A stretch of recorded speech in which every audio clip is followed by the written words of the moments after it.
Film की कहानी शुरू होती है एक लैब से, जहां पर हम बेल नाम के एक साइंटिस्ट को देखते हैं जो अपने ही बनाए गए एक रोबोट से बातें कर रहा है। वो रोबोट जिसका नाम डेविड है, वो बेल से पूछता है कि आखिर मुझे तो आपने बनाया, लेकिन आपको किसने बनाया। इस पर बेल उसे बताता है कि इस सवाल का जवाब तो हर एक इंसान ढूंढ रहा है और जल्द ही वो लोग इस सवाल का जवाब ढूंढ लेंगे। और थोड़ी ही देर तक वो दोनों इसी तरह से बातें करते रहते हैं। बातों ही बातों में हमें पता चलता है कि डेविड बहुत ही ज्यादा घमंडी है, उसे अपने एडवांस रोबोटिक बॉडी पर बहुत ज्यादा घमंड है और सीन यहीं पर कट हो जाता है। अब फिल्म की कहानी आगे बढ़ती है और हमें सन 2104 का समय दिखाया जाता है। यहाँ पर हम एक स्पेसशिप को देखते हैं जो अंतरिक्ष में घूम रही थी, जिसके अंदर कुछ वैज्ञानिक सवार होते हैं जिन्हें पृथ्वी से किसी दूसरे ग्रह पर जीवन ढूंढने के लिए भेजा गया था। और उन्हीं लोगों में एक और रोबोट मौजूद था जिसका नाम वॉल्टर होता है, जो उसी शिप पर मौजूद सारे लोगों के लिए ही काम करता है। दरअसल उन लोगों को किसी एक ग्रह पर जाना है जिसके लिए उन्हें कम से कम 7 साल का समय लगेगा और इस दौरान वॉल्टर उन लोगों की देखभाल करेगा,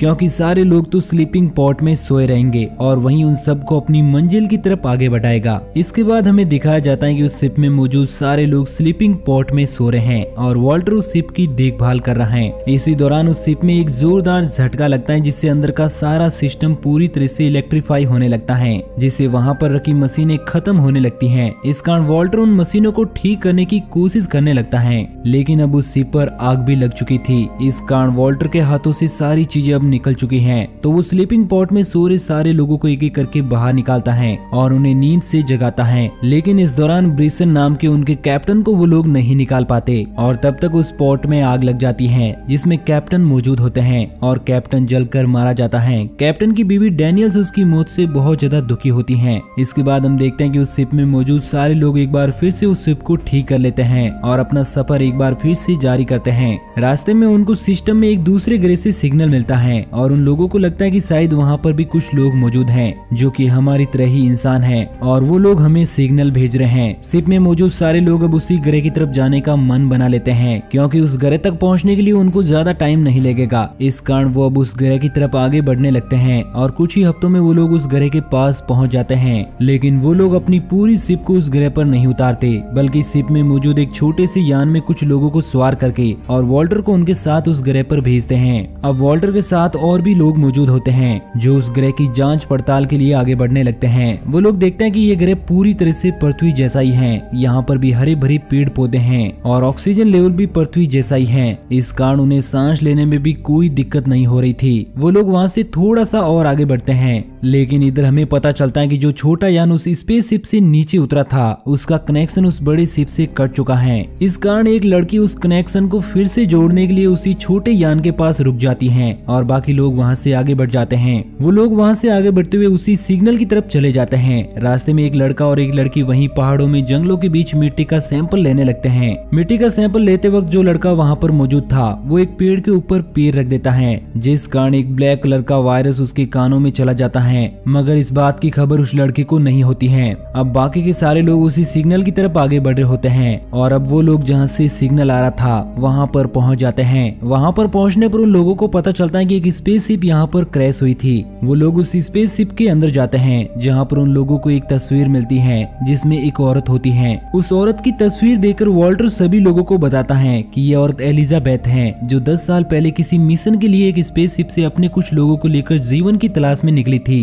दरअसल एलिजाबेथ यहीं पर अपने साथियों के साथ मारी जा चुकी थी। अब उस शिप को वो लोग एक्सप्लोर करने लगते हैं और उन्हीं टीम मेंबर्स का एक आदमी कंट्रोल रूम में जाता है जहाँ पर वो एक ग्रीन कलर की बटन को दबा देता है, जिस कारण उस स्पेसशिप में एलिजाबेथ की किसी रिकॉर्डिंग का ब्रॉडकास्ट होने लगता है, जिसमें वो लोग देखते हैं कि एलिजाबेथ को किसी ने बांध कर रखा हुआ है। इसके बाद हम उसी लड़की को देखते हैं जो एक लड़के के साथ मिट्टी का सैंपल ले रही थी। अब उस लड़की की तबीयत बिगड़ने लगती है क्योंकि उसके कान से वो ब्लैक वायरस उसकी बॉडी में एंट्री कर चुका था। उस वायरस के कारण उसकी तबीयत खराब हो रही थी। देखते ही देखते वो लड़का खून की उल्टियां करने लगता है, मगर वो लड़की किसी तरह उसे उसी छोटी शिप के पास ले जाती है जहाँ पर बड़ी शिप से कांटेक्ट करने की कोशिश कर रही एक लड़की मौजूद थी, जो उस लड़के की हालत को देखकर उन दोनों को एक रूम में बंद कर देती है, क्योंकि उसे पता चल जाता है कि ये लोग किसी वायरस से इन्फेक्टेड हो चुके हैं। अब हम देखते हैं कि उस रूम में मौजूद वो लड़का बहुत ही ज्यादा घायल हो जाता है और देखते ही देखते उसकी पूरी बॉडी फट जाती है और उसके उसके अंदर से एक एलियन बाहर निकलता है जो उसी रूम में मौजूद उस लड़की को खत्म करने के लिए आगे बढ़ता है और वो उस लड़की को भी मार देता है। इसके बाद वो उस रूम को तोड़कर बाहर मौजूद उस लड़की को खत्म करने के लिए आगे बढ़ता है, लेकिन उस लड़की के पास एक गन मौजूद थी। वो उस गन को एलियन पर शूट करती है,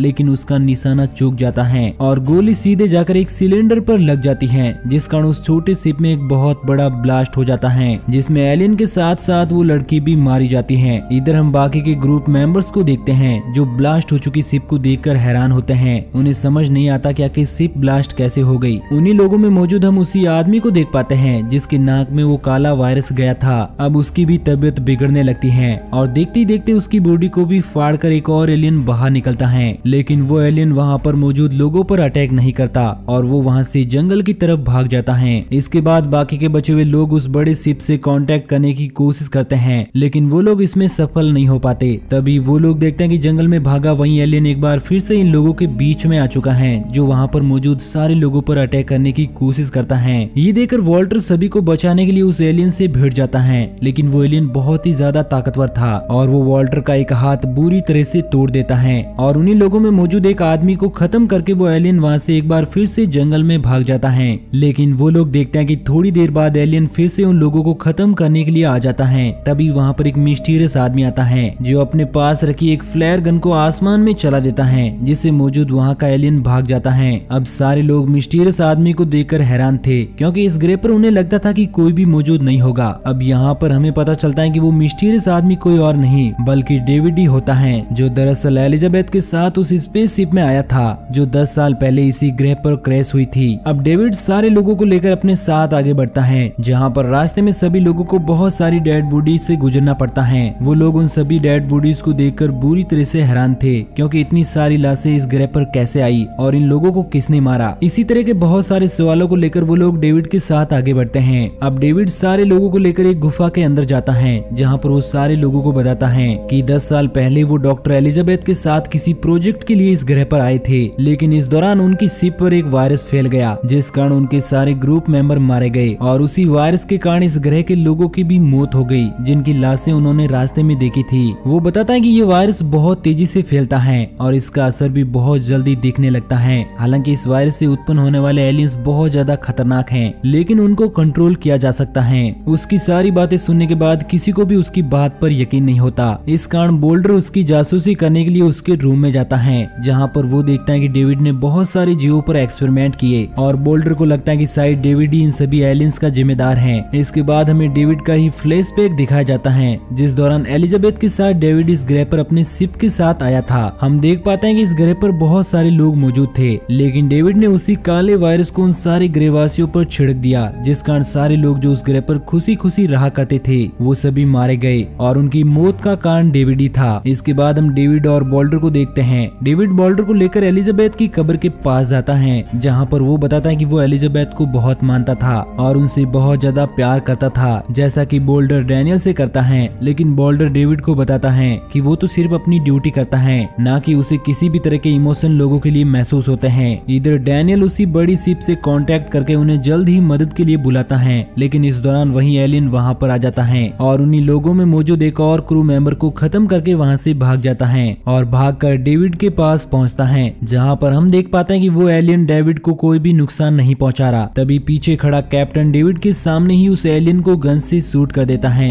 जिससे वो एलियन वहाँ पर मारा जाता है और ये देखकर डेविड को बहुत ज्यादा गुस्सा आता है। लेकिन अब कैप्टन समझ जाता है कि डेविड उन लोगों से कुछ न कुछ तो छिपा रहा है। वो डेविड से पूछता है कि आखिर सच्चाई क्या है, वो उन लोगों से क्या छिपा रहा है। इसके बाद डेविड कैप्टन को एक रूम में ले जाता है, जहाँ पर वो उसे कुछ चीजें दिखाता है जो उसने इंसानों के ऊपर ट्राई करने के लिए और उन्हें एलियन बनाने के लिए रखी हुई थी। डेविड कैप्टन को और आगे एक दूसरे रूम में ले जाता है, जहाँ पर एक एलियन मौजूद था जो कैप्टन के ऊपर झपट पड़ता है और इसी दौरान कैप्टन के अंदर से भी एक एलियन निकलता है जिसे डेविड कंट्रोल कर रहा था। इसके बाद हम वॉल्टर को देखते हैं, जिसे एक रूम के अंदर एलिजाबेथ की लाश मिलती है, जिसकी बॉडी बीच में से कटी हुई थी और वॉल्टर समझ जाता है कि एलिजाबेथ के ऊपर भी डेविड ने उसी वायरस का यूज किया था। अब वॉल्टर डेविड के पास जाता है और उसे बताता है कि वो उसकी सारी प्लानिंग को समझ चुका है कि आखिर वो ऐसा क्यों कर रहा है। इस पर डेविड वॉल्टर को बताता है कि हम दोनों एक रोबोट हैं जो कभी नहीं मरेंगे, इस कारण हमें अपने लिए एक नई प्रजाति बनानी होगी, क्योंकि इंसान बहुत ही ज्यादा घमंडी हैं। डेविड बताता है कि उसी ने कई लोगों को खत्म करके एलियन एलियन में कन्वर्ट कर दिया, लेकिन वो उन्हें कंट्रोल करने के लिए अभी तक कुछ नहीं कर पाया। ये बात सुनकर वॉल्टर डेविड को बताता है कि वो उसे इंसानी दुनिया कभी भी खत्म नहीं करने देगा। उसकी ये बातें सुनकर डेविड वॉल्टर को वहीं पर मार गिराता है। वो उसके सारे पुर्जों को अलग अलग करके डिस्ट्रॉय कर देता है, लेकिन उसे नहीं पता कि वॉल्टर एक एडवांस टेक्नोलॉजी का रोबोट है जो ऑटोमेटिकली ही अपने सभी पार्ट को फिर से असेंबल करके बॉडी को हील भी कर सकता है। इसके बाद हम छोटी शिप को देखते हैं जो बड़ी शिप से उन लोगों के क्रू मेंबर्स को बचाने के लिए उस ग्रह पर आई हुई है। जब सभी लोग वहां पर पहुंचते हैं तो उनके ऊपर भी बहुत सारे एलियन अटैक कर देते हैं। इस कारण उनमें से एक आदमी भी मारा जाता है। इधर हम डैनियल्स को देख पाते हैं जो अब डेविड की सारी सच्चाई जान चुकी है। डेविड उसे खत्म करने ही वाला होता है, लेकिन तभी वहां पर वॉल्टर आ जाता है और डेविड वॉल्टर से लड़ने लगता है। इसके बाद सारे लोग सवार होकर उस बड़ी शिप की तरफ आगे बढ़ने लगते हैं, लेकिन एक एलियन उस पर अटैक कर देता है। किसी तरह डैनियल उस एलियन को मार गिराती है और वो लोग वहाँ से आगे बढ़ते हैं और किसी तरह से बड़ी शिप पर पहुँच जाते हैं और चैन की सांस लेते हैं। लेकिन अगले ही दिन उन लोगों में ही मौजूद एक आदमी के अंदर से उसी तरह का एक एलियन बाहर निकलता है जो शिप पर मौजूद कई लोगों को मार गिराता है। लेकिन इस बार भी डैनियल बड़ी बहादुरी दिखाता है और उस एलियन को भी खत्म कर देता है। इसके बाद हमें फिल्म का लास्ट सीन दिखाया जाता है जहाँ पर हम डैनियल को देखते हैं जो अपनी स्लीपिंग कॉट में सो रही है, जिससे वॉल्टर ही सुला रहा है। इस दौरान डैनियल नोटिस करते हैं कि वॉल्टर मुस्कुरा रहा है और वो समझ जाते हैं कि ये वॉल्टर नहीं बल्कि डेविड है। दरअसल वॉल्टर को डेविड ने वहीं पर खत्म कर दिया था और वो ही वॉल्टर बनकर उनके साथ यहाँ पर आया था। आखिर में हम देखते हैं कि डेविड अपने मुंह में से कुछ एलियन के डीएनए निकालता है और उन्हें वहीं पर रख देता है और इस तरह से ये मूवी यहीं पर एंड हो जाती है। तो दोस्तों आपको ये कहानी कैसी लगी नीचे कमेंट करके जरूर बताना और इसी तरह की कहानियों के डेली डोज के लिए हमारे चैनल को सब्सक्राइब जरूर करना।